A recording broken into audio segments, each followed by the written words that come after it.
তুমি আমার প্রভু যিশু, তুমি আমার যখন যেখানে থাকি, যখন যেখানে থাকি আমি তোমার, আমি পাপী নগণ্য,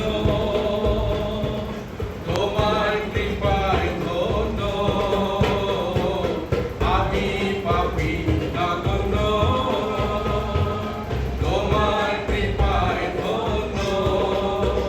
তুমি জ্বাললে আলো হৃদয় আমার, জ্বাললে আলো হৃদয় আমার, দিলে পরিত্রাণ, দিলে পরিত্রাণ। প্রভু যিশু তুমি আমার, প্রভু যিশু তুমি আমার যখন যেখানে থাকি, যখন যেখানে থাকি আমি তোমার। আজ হতে আমি তোমার হলাম, পাপ ত্যাগ করলাম। আজ হতে আমি তোমার হলাম, পাপ ত্যাগ করলাম।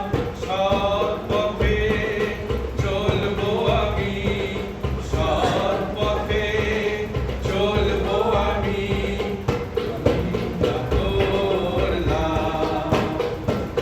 যতই ঝঞ্ঝাট আসুক, সম্মুখেতে চলবো আমি। যতই ঝঞ্ঝাট আসুক, সম্মুখেতে চলবো আমি। তুমি আমার পরিত্রাতা, তুমি আমার পরিত্রাতা, তুমি আমার, আমি তোমার।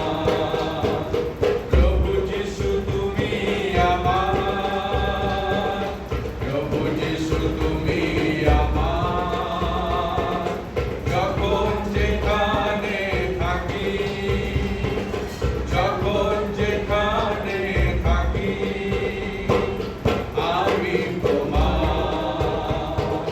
তুমি আমার, আমি তোমার। তুমি আমার, আমি তোমার।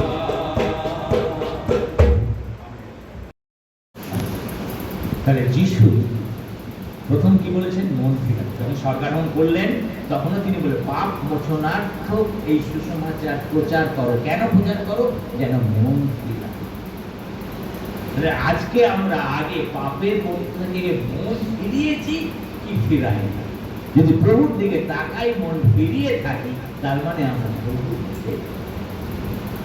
আর কি বলেছে? স্বর্গরাজ্যের সম্পর্কে তিনি কি কথা বলতে এসেছে? স্বর্গরাজ্যের কথা। আর যিশুর পথ প্রস্তুত করছিল কে? প্রস্তুত কারণ কাকে বলা হয়? যিশু আসবার আগে কে এসেছিল? জন বাপ্তাইজ। জন বাপ্তাইজ যখন প্রথম মুখ খুলে প্রচার করেছিল, তার প্রথম প্রচার কি ছিল? সেটাও আমরা পাই লিখিত সূত্র 3 অধ্যায়। কি? তিন অধ্যায় 2 পদে কি লেখা ছিল? তোমরা মন ফিরাও, কেননা স্বর্গরাজ্য। যিশু বলবার আগে জন বাপ্তাইজের দ্বারা বলছেন কিসের বিষয়ে বলতে? স্বর্গরাজ্য। যদি দেখেছে মতি 13 অধ্যায় ঘুরে দেখেন, স্বর্গরাজ্যের বিভিন্ন দৃষ্টান্ত। মতি 25 অধ্যায় যদি দেখেন, সেই স্বর্গরাজ্যের বিভিন্ন দৃষ্টান্ত। তিনি এসেছিলেন পৃথিবীর মাটিতে স্বর্গরাজ্য। আমরা যেন সেই স্বর্গরাজ্যের বার্তা পাওয়া করি। স্বর্গরাজ্যের রাজাকে যিশু। সবাই বলতে পারছি না কেন? মুখে আসছে, এখানে আটকে যাচ্ছে। বলতে হয় স্বর্গরাজ্যের রাজাকে যিশু। আর সেই রাজার দূত কারা? আমরা। বাইবেলে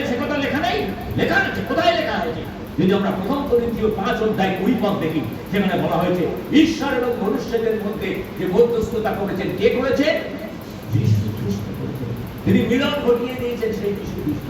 যিনি হচ্ছেন সেই মিলনের বার্তা, যিশু হচ্ছে সেই মিলনের বার্তা। আর সেই মিলনের বার্তা, সেই যিশুকে প্রচার করবার জন্য, সবার কাছে জোগানোর জন্য যিশু কি করেছেন? 20 পদে বলছে, তোমাদেরকে আমি রাজদূত হিসাবে পাঠাই। হালেলুয়া। আজকে আমরা যিশু খ্রিস্টের সন্তান হয়েছি, তার ঘরের প্রজা হয়েছি। আমরা তার নামে তার দ্রাক্ষারস রুটি খাচ্ছি এবং আমরা বলছি আমার যিশুর হালেলুয়া, আমি পবিত্র আত্মায় করব। আমি একজনকে উঠে যিশুর কথা বলছি না, পবিত্র আত্মায় পূর্ণ ওসব কথা বলবো না। পবিত্র আত্মায় পূর্ণ লোকেরা কেমন হয়? সাধু পৌল বলেছে। কোথায় কি করেছে সে? আমরা যদি দেখি পবিত্র আত্মায় পূর্ণ লোক কি করেছে, আমরা দেখতে পাই ইফিসীয় তার 5 অধ্যায় 18 পদে বলেছে, তোমরা মদে আসক্ত হয় না, কিন্তু তোমরা আত্মাতে পরিপূর্ণ হও। আত্মাতে পরিপূর্ণ হলে, পবিত্র আত্মায় পরিপূর্ণ হলে সে কি হবে? সে প্রফুল্ল হবে, সেই গান গাইবে। আমাদের চার্চে যেমন এখানে কয়ারে গান করা হয়, এখানে গান গাইতে আসছে। এখানে কিন্তু সব বাংলা সার্ভিস এসে চার্চ কয়ার এখানে গান গাইতে পায়। হালেলুয়া। আরে সেই একই সার্ভিস, যেটা সেকেন্ড সার্ভিস হতো, যাতে সেই অঞ্চলে প্রভুর কাজ হয়, সেখানকার ভাই বোনেরা যেন প্রভুকে জানে, সেখান থেকেও যেন প্রভুর মনোনীত সন্তানেরা তার পরে সংযোজিত হয় এবং তারা তার তিনি কি কথা বলছিলেন? ঈশ্বরের আজকে প্রেরিতের কার্য বিবরণ আমরা দেখলাম কত পদে সেটা লেখা রয়েছে? 3 পদের শেষে।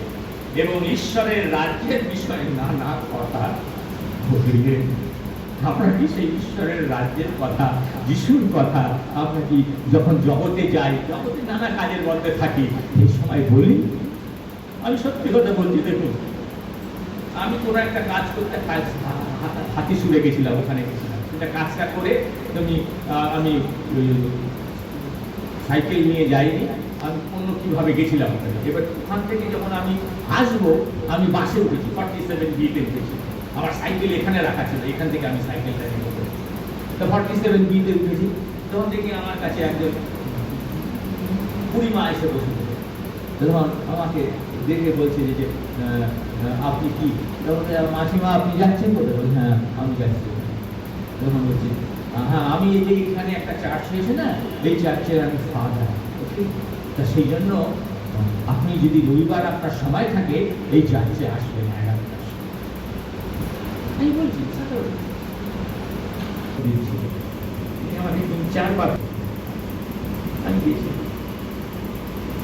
সমস্ত অনুষ্ঠান সুন্দরভাবে শেষ হয়ে আমি 1 ঘন্টায় বসে খাচ্ছি, আমার সাথে লোগান ছিল প্রভুর যাওয়া।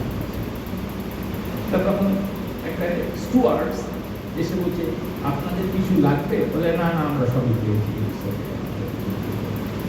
তখন বলছে একটু কোল্ড ড্রিঙ্কস দেবো? তখন হচ্ছে হ্যাঁ যদি লিমকা থেকে দিতে পারো, যদি লিমকা এনে দিই। এবং তারপর আমার জিজ্ঞাসা করছে আমাদের কিছু ডেজার্টও আছে, আমরা যেটুকু এনেছি ওইটুকুই খেয়ে শেষ করে দিতে চাইছি, করে দিতে পারবো না, আবার গিয়ে নেবো সংস্থা বুফে সিস্টেম যাবো না। বলে হ্যাঁ ঠিক আছে মা তোমাদের, না আমাদের মিষ্টি মিষ্টি হ্যাঁ অনেক কিছু আছে। তখন দই টই নেই? হ্যাঁ ঠিক আছে, দই দিতে পারো, তারপর ছানা দিতে পারো, এইসব দিয়েছে।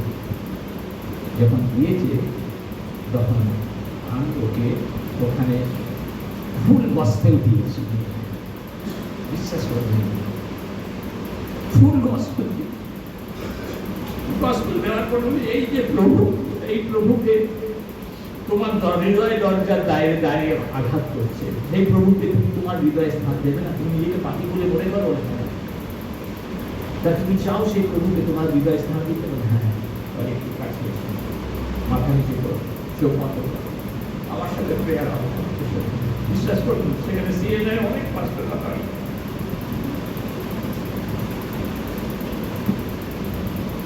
পাঁচটা লোকাল শিখতে হয়, এগুলো 5টা পুলিশ এবং আমি সেখানে যা কিছু করেছি তার মধ্যে আমার বেস্ট টাইম হচ্ছে এবং আমি মনে করি যে প্রভু আমাকে সেখানে নিয়ে গেছিলেন সেই মেয়েটা যাতে প্রভুকে আমি আমার টেলিফোন নাম্বার দিয়েছি, চার্চের কথা বলে তুমি পাইয়ে তুমি যখন ঈশ্বরের ঘরে সন্তান হলে ঈশ্বরের সাথে সমাজ। আমি এটা বলছি কেন? আমি আমার কৃতিত্বকে দেখাতে চাইছি না। আমি বলতে চাইছি আমরা প্রত্যেক খ্রিস্ট বিশ্বাসীরা আমরা যে যেখানে যাই, যেখানে থাকি, যে কার্য করি তার মধ্য থেকে যেন আমরা গৌরবকে, দ্যাট ইজ আওয়ার লাইফ।